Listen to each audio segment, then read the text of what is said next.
All right, so welcome to the new Friday show, which is This Week in GameDev. Thanks everybody for coming out. If you're here watching this live, if you're watching this on YouTube, there'll be links to lots of the articles and things I discuss in the description. Feel free to come by Friday nights at 7 o'clock Eastern United States time in order to be able to catch the show live and chat with the group and the community about happenings in the game dev industry and news topics that are interesting to everyone.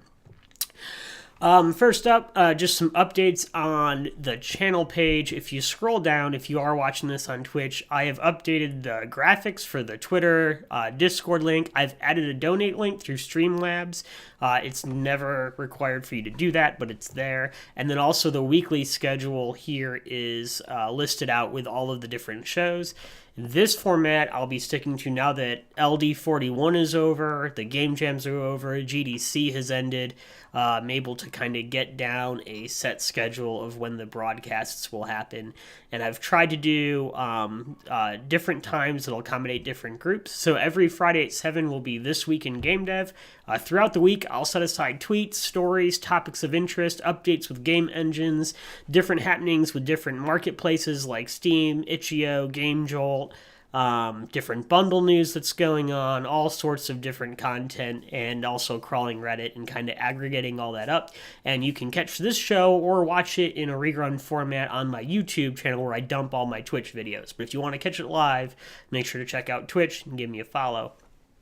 So that's every Friday at 7. Every Wednesday at 7, I'll be doing the Get Played show, which is what I used to do, which is what I've been doing in the past, and that's where I can play your game. You can come out, hang out, and chat, submit your game, and we should be good there. I feel like I'm hearing feedback in the system, so I want to make sure I'm not broadcasting sound. Okay. And then every Saturday at 8 a.m. Eastern time, so that's in the morning, I'll be doing a morning version of the Get Played show, and that's for international community. That's for other people in other spots of the world. So it's a more convenient time if you're in Spain or in another part of the globe or in France or South Africa or Australia or somewhere else. Hopefully this 8 a.m. time is something that's either one of these two spots is more accommodating than the other. If there's something weird going on with the sound right now, let me know. Test. I don't know. I feel like I hear something. This is definitely going to be full of bugs because it's the first episode of a new show. So, that said, we should be good to go with news topics. First off, Tiger Jam has ended. That's my game jam. So, of course, the most important news here is that we have results in.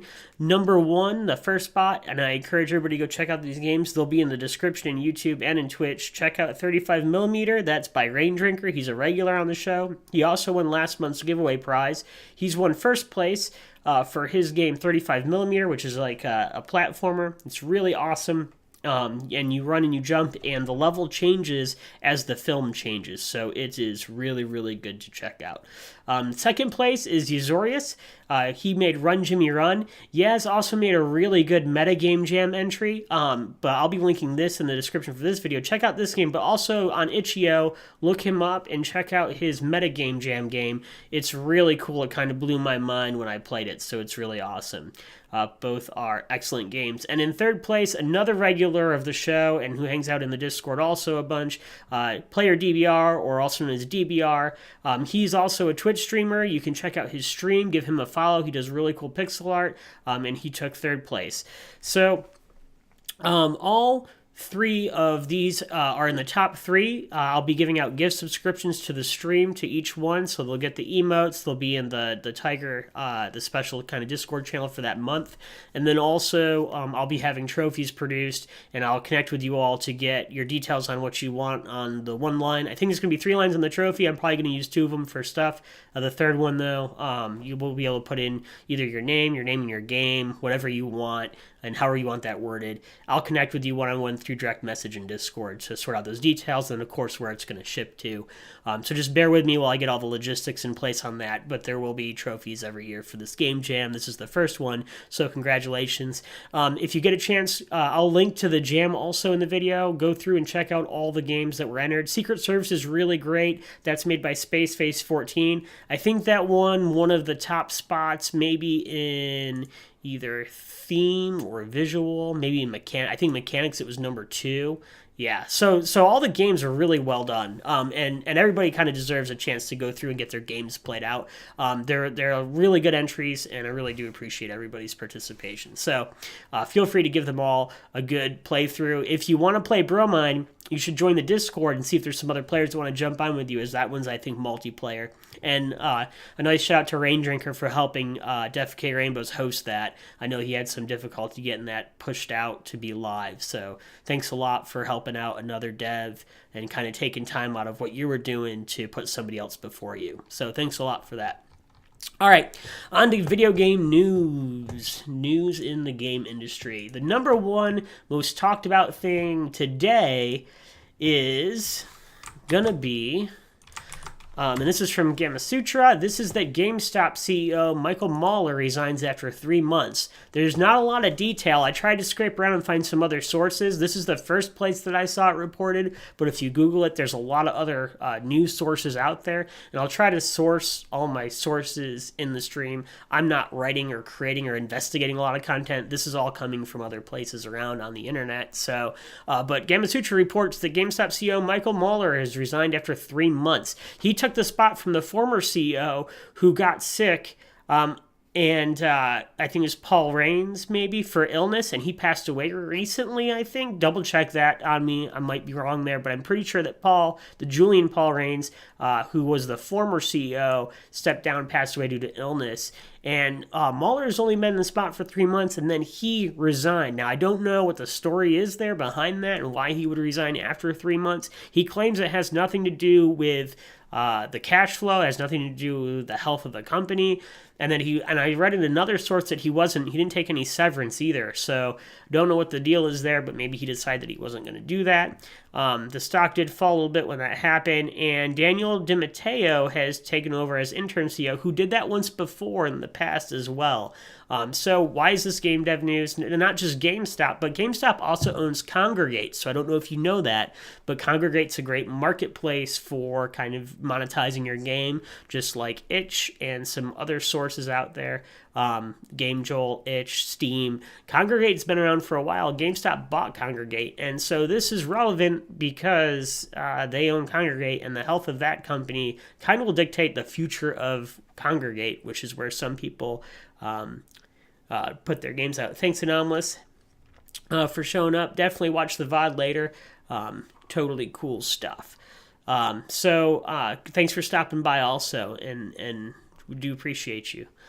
So yeah, this is interesting. I don't know what the story is going to be here as it unfolds and what's going to happen. GameStop stock is down about half of what it was last year also, that I was reading on another news site. So it'll be interesting to see what happens with them as they move forward and what's going to happen with the future of Kongregate as this unfolds. So that's story numeral uno.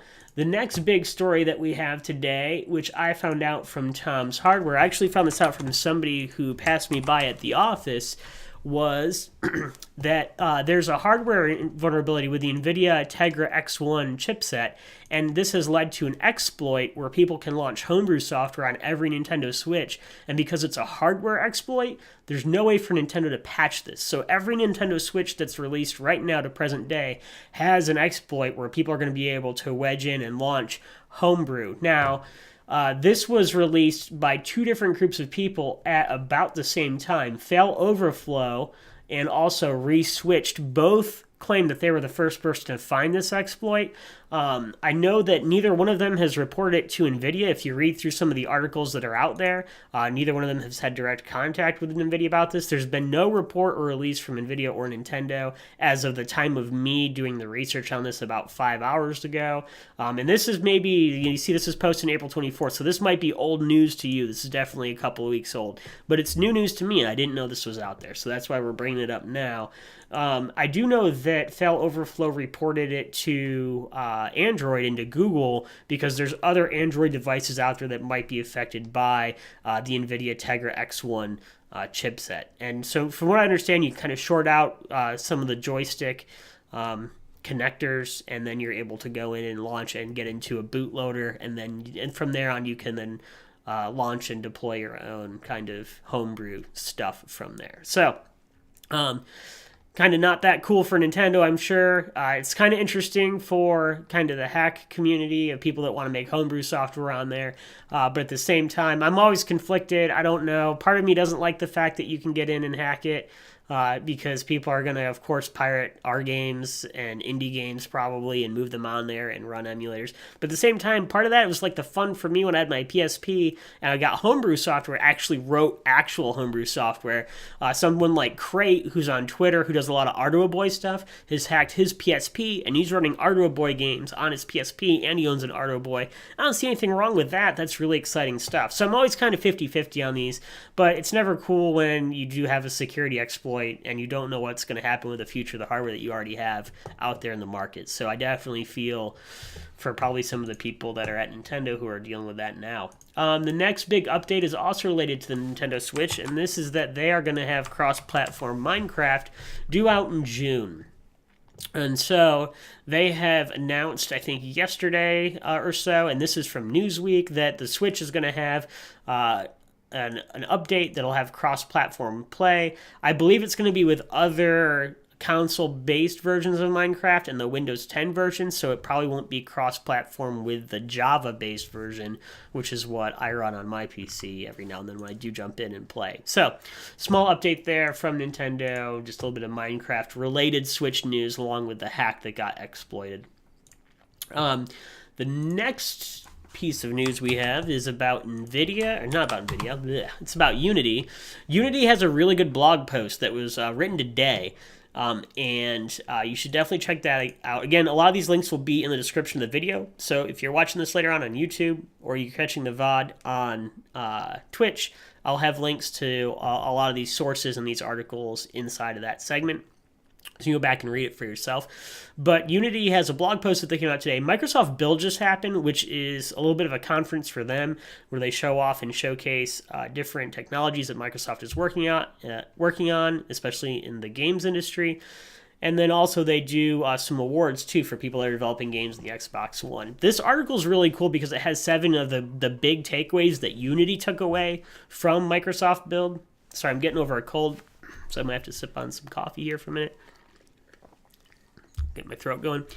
But what's really cool is they talk, CAD, mixed reality, so a business use for Unity and CAD is kind of neat, HoloLens stuff.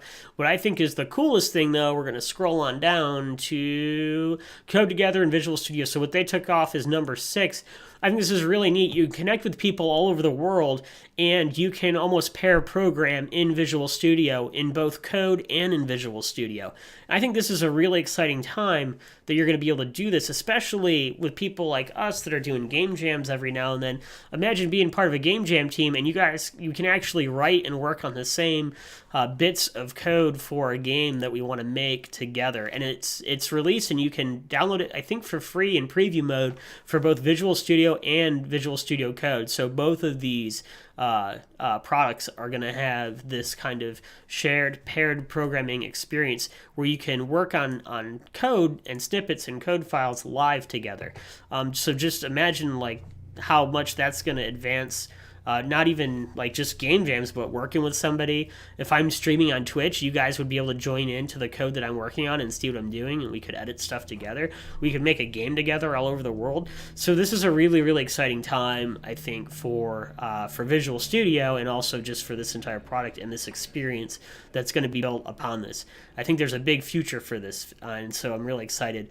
And then there's the thing about mini horses, which are kind of cute. So But anyway, this is a really cool article from Unity that kind of aggregates some of the big takeaways from the Microsoft Build event, which I don't have time to go and read through. So this is a really great way to kind of condense that information out, and I'll post that down there at the bottom.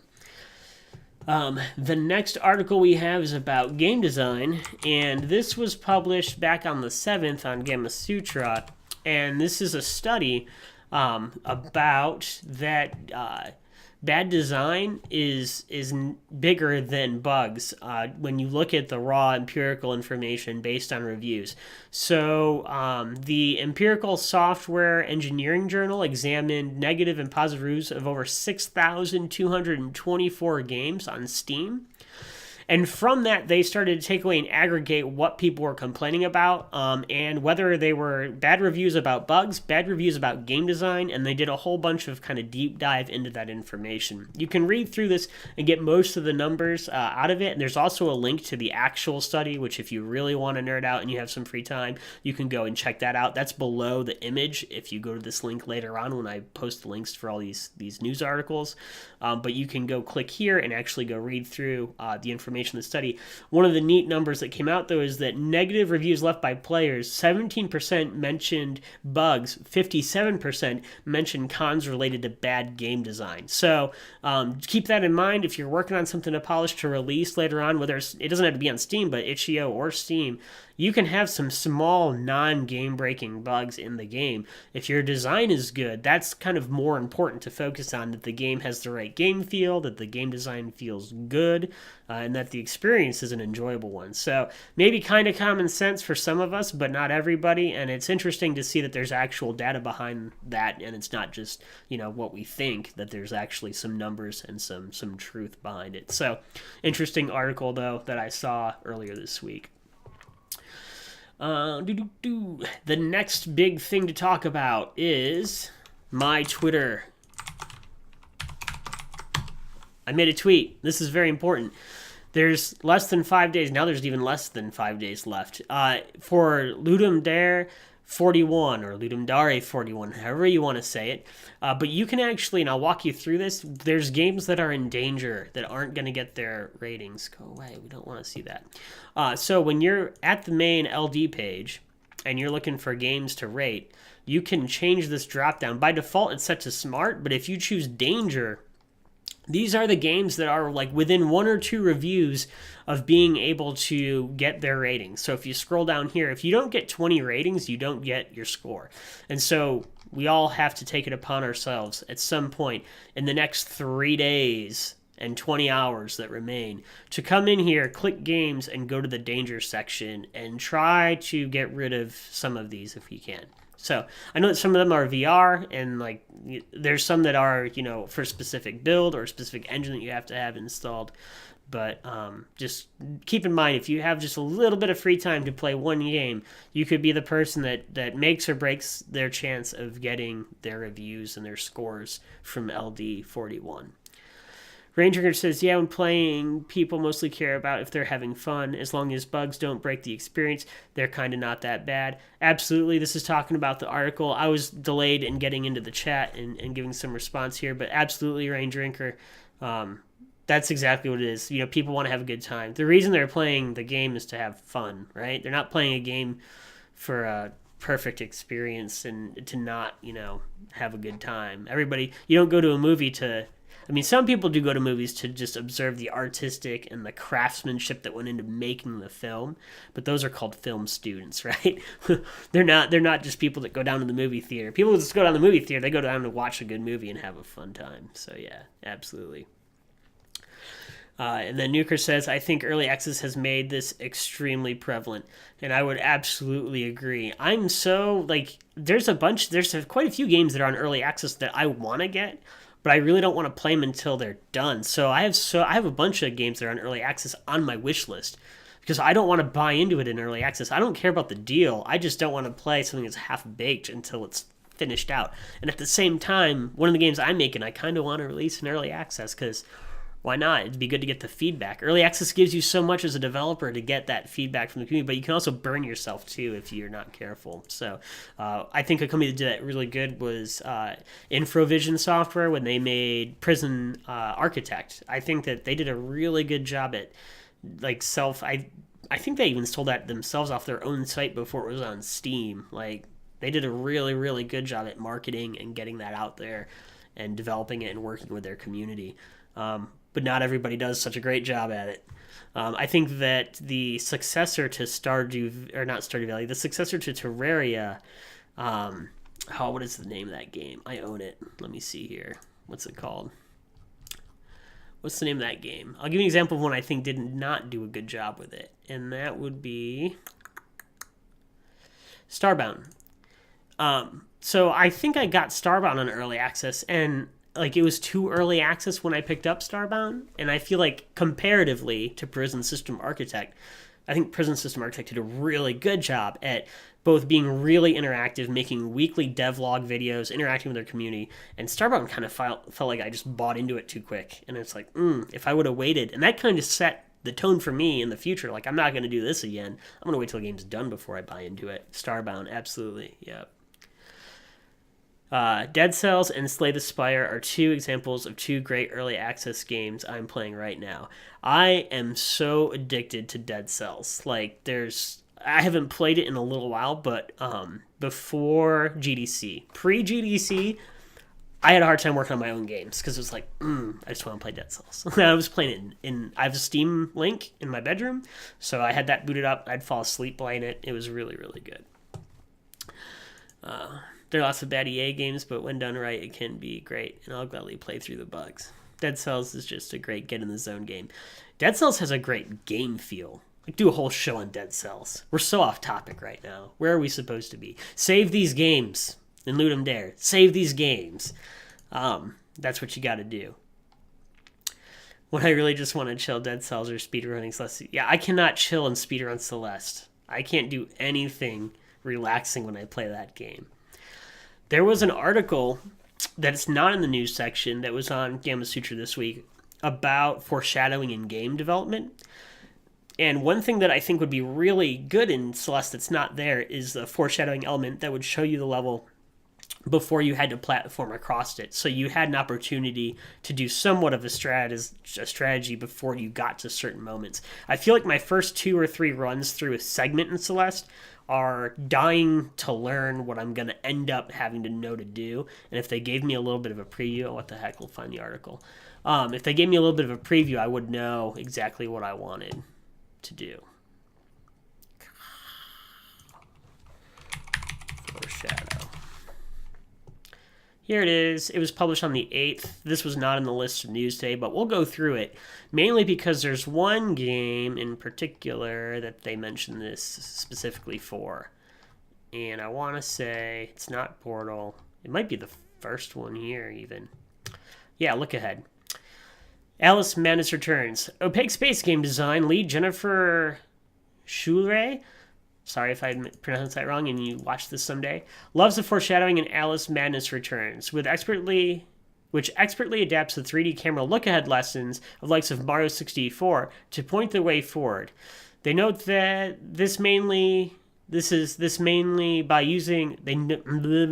notes that does this mainly by using level fly-throughs and elevated points that allow the player to see everything that lies ahead.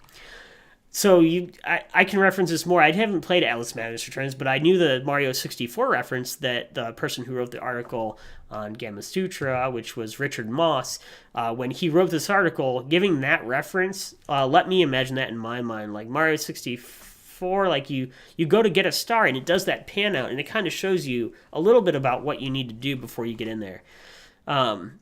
So yeah, in Celeste, it'd be nice if I'm saying it would be nice if there was there's some levels that just, some of the segments, there's one in particular that's pretty long. I think it took me like 30 seconds to cross. And the first 3 or 4 deaths were me just learning what was going to screw me over until I got there. So anyway, this is another good article. I'll make a note to link this one since we brought it up in the stream. And then there'll be somebody who comments and says, you didn't link the article that you talked about when you did the thing. All right, so we're good there. LD Danger, save these games. The next is somebody made a cross-reference app for, check this out, for the LD Jam, for LD41. So Ludum Dare 41, this guy, Joel Davis, Joel D42, he made an app that will cross-reference the genres that people mix together. So if you want to find a game that's a clicker and a race driving or a vehicle game, there's two there. I think I just saw one that was really funny. That was like dating simulator, text adventure. All right, so this is probably the dating simulator account. Dating simulator, infinite runner, hunting. So you can just, this column will just give you every dating simulator and other mixed game in there. Ooh, there's 3 there. What was that? Platformer, dating simulator platformers, right? So it's pretty interesting that he has this kind of XY graph. This is a pretty cool little, I love when LD makes some weird tool. 16 of these. Match 3 and Bullet Hell, right? And you click it and here they are. So if you're looking for some other games to rate and review and you know a specific mashup that you want to find, you could totally use this tool. This one I'll link in the chat right now. But don't leave. Everybody keep hanging out. We're not done. We're almost done. We're not done though.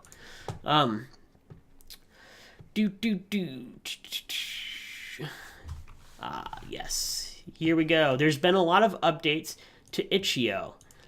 And so Leaf, aka Moonscript, what are you doing? Go away. There we go. Leaf, aka Moonscript, has been updating lots of stats and other like backend stuff with itch.io recently in the last few days. Really active. I've been seeing a lot of tweets about it. So one is this cool chart that shows different downloads by operating system. So we have Windows at the top, OS X, Linux, and Android. But if you look, like he's got just really interesting stats on this. Daily Linux and Max downloads are about tied. Maybe something to consider when you export your games. You know, some interesting little insights there. Another update from him. So before, like, he didn't have these stats until recently. I think these are new changes that they've done on the back end to be able to pull some numbers and get some reports out of it. He cleaned up the HTML5 game engine detection script, and now he is able to determine some numbers on single HTML5 game files. And if you look here, you'll see like there's 33,821 Unity games. Next is Construct, Game Maker. I commented because I'm going to put some of my Impact.js games up there. So just interesting little charts, information, some numbers coming out. Definitely worth giving Leaf a follow, especially if you're involved in the itch.io marketplace. Lots of interesting updates come from Leaf. So check him out. All right. And then next, this is important stuff from Chrome. I'll drink some water for a minute. This came out on May 7th. This may have been updated. I don't know. If you can't tell, I'm using Firefox's new Quantum browser. I love it. It's very fast and efficient for me. Sometimes it breaks the daily dot, I guess. But Chrome updated the browser to automatically block sound, so that way autoplay videos wouldn't make noise when people open them. However, that also ended up muting Pico, Game Maker, Unity, Phaser, a bunch of other different game engines. So pretty much massively muted a lot of games online. You can, I think Leaf here again, or itch.io, which is, it's probably Leaf that posted this, but you can do a fix here to enable click to play. So there are fixes listed out in this blog about how to handle that, and we'll see if Google updates their stuff or if they're going to be sticks in the mud about the entire thing. Yeah, see, there you go. My show benefits people.